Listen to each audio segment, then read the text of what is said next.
모든 것에 대해 항상 새롭습니까? 진실로 진실로 내게 이르노니 사람이 거듭나지 아니하면 하나님의 나라를 볼 수 없느니라. 요한복음 3장 3절. 때때로 우리는 기도 모임을 위해 마음을 새롭게 하지만 남의 신발을 닦아야 한다고 하면 결코 신이 나지 않습니다.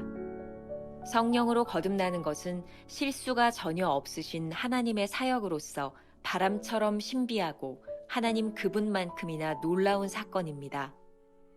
우리는 거듭남이 언제 시작되는지 알지 못하며 그것은 우리 삶 깊이 숨겨져 있습니다.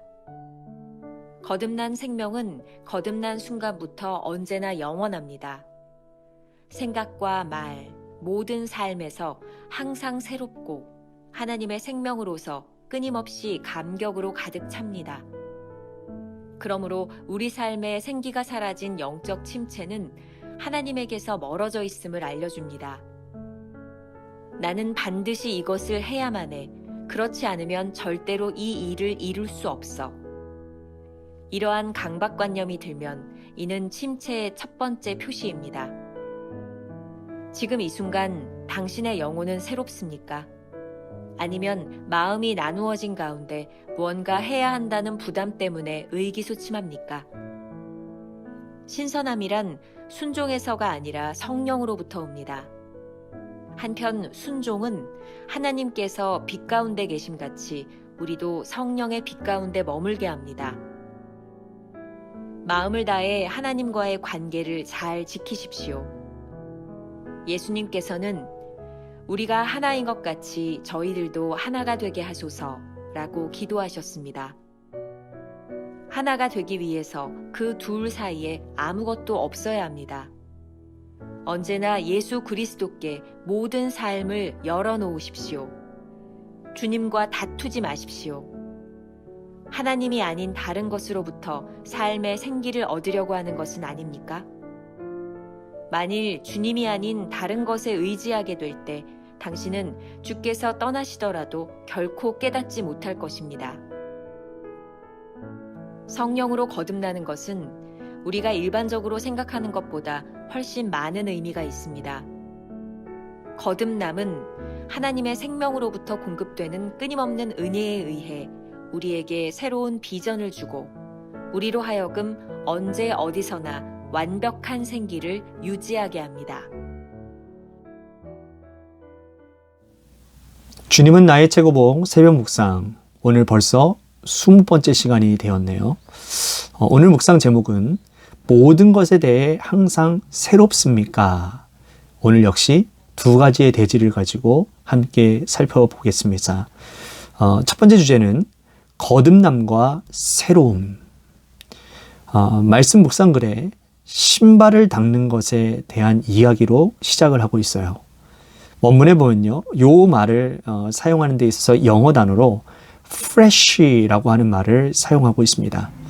때때로 이 기도 모임에서 우리는 새로움을 느끼지만 fresh, 남의 구두를 닦는 데는 신나지 않는다. 이때도 fresh라고 하는 말을 쓰고 있어요. 가만히 생각해 보십시오. 예수님께서 제자들의 발을 닦으시던 그 모습, 우리들이 자연스럽게 연상할 수 있을 것 같아요. 예수님 당시에는 샌들을 신고 다녔기 때문에 더러운 그 흙의 먼지들, 그런 때들이 묻었겠지만 챔버스를 살고 있던 시절은 영국의 길거리는 온갖 더러운 오물로 널려 있었으니까 이 구도가 얼마나 더러웠겠습니까? 어떻게 이런 구두를 닦는데 fresh, 신난다, 신선하다, 이런 느낌이 들 수 있겠나요? 오늘 묵상에 등장하는 이 거듭남, 그리고 새로움이라고 하는 이 말은 이러한 상황에서 이해를 우리들이 할 수 있을 것 같습니다. 먼저 거듭남에 대해서 챔버스가 오늘 이렇게 말을 하고 있습니다. 우리는 거듭남이 언제 시작되어졌는 것인지 알지 못하며 그것은 우리의 삶 깊이 숨겨져 있습니다. 거듭난 생명은 거듭난 순간부터 언제나 영원합니다.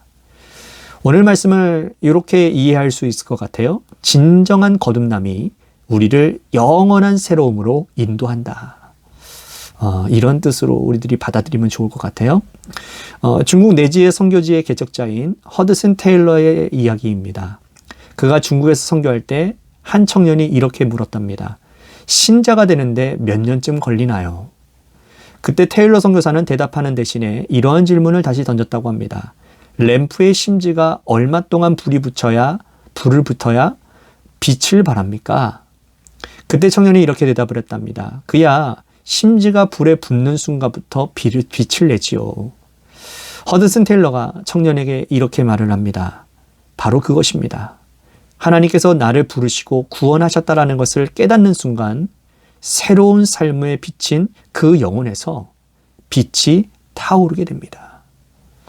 진정으로 거듭난 사람은 누구의 구두를 닦든지 기도 모임을 갖든지 늘 새로움을 느끼는 것이 정상적이겠죠.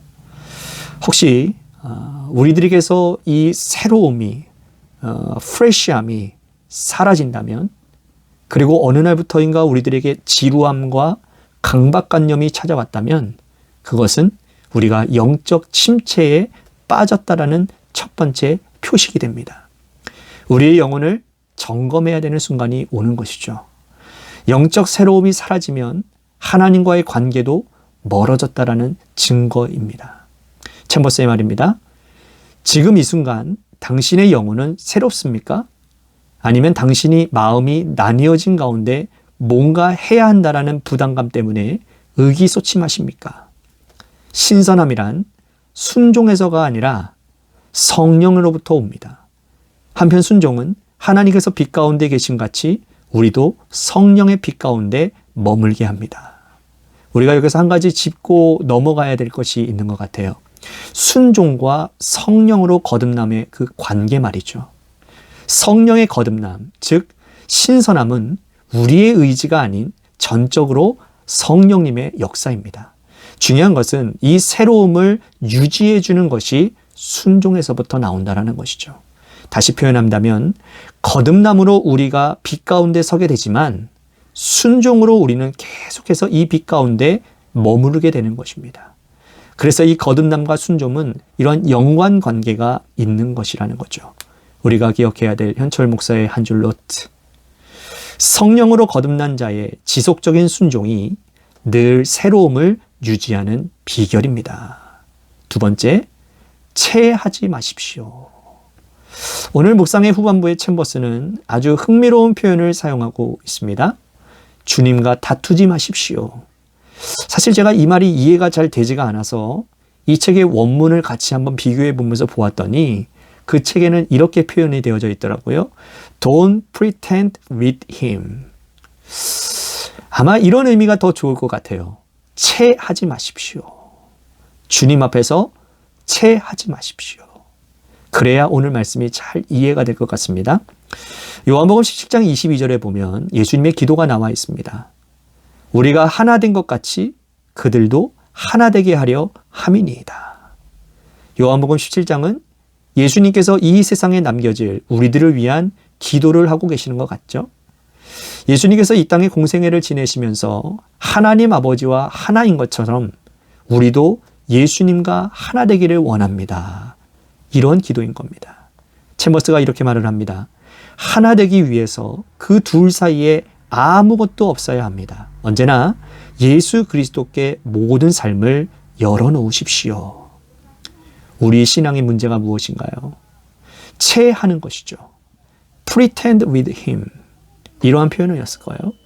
마치 예수님과 우리 사이에 아무 문제 없는 것처럼 생각하는 것 말입니다. 체하는 것을 우리가 어떻게 알 수 있을까요?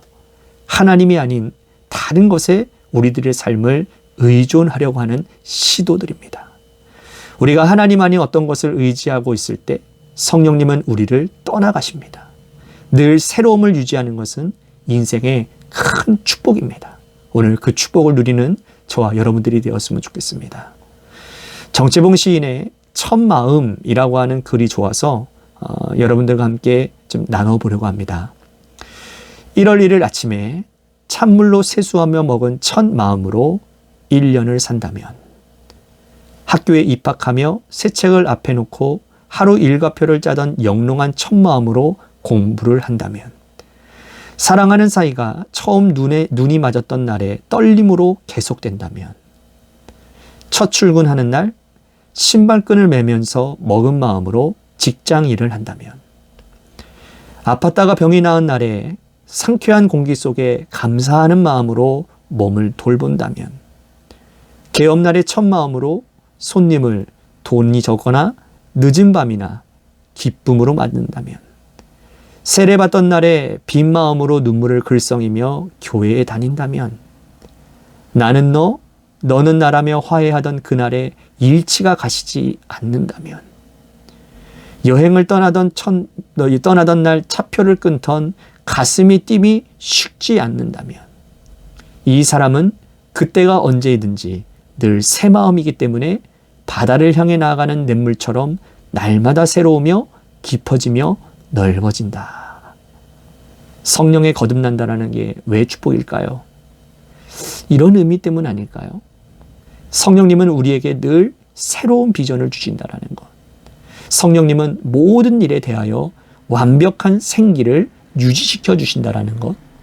성령님의 인도하심으로 인해 우리는 하나님과 연결되는 완벽한 통로를 가지게 된다라는 것이죠. 매일매일 새로운 그리스도인으로 산다라는 것이 얼마나 놀라운 일이겠습니까? 그러니 성도는 성령님을 소중히 생각해야 합니다. 성도가 영혼을 늘 새롭게 하는 일은 우리 안에 부어주시는 하나님의 생명을 소중하게 여기는 것입니다. 우리가 기억해야 될 현철 목사의 한 줄 노트. 성령으로 거듭난다는 것은 하나님과 우리들 사이에 통로가 열려 있다는 의미입니다. 오늘 하루 이러한 질문으로 지나가면 좋을 것 같습니다. 묵상 질문. 지금 우리와 주님 사이를 가로막고 있는 것, 혹은 주님과 다투고 있는 것은 무엇일까요? 한번 깊이 생각해 보면 좋겠습니다. 짧은 기도로 묵상을 마무리합니다. 새로움의 주님, 나의 사고와 행동 양식과 삶 전체가 새롭게 되기를 원하나이다. 그러나 나 자신의 것과 세상의 것으로 나 자신과 우리를 새롭게 해보려는 어리석음을 범하지 않게 하소서. 오직 새로움의 주인이신 창조주 당신을 덧입음으로써 새롭게 되게 하소서. 아멘.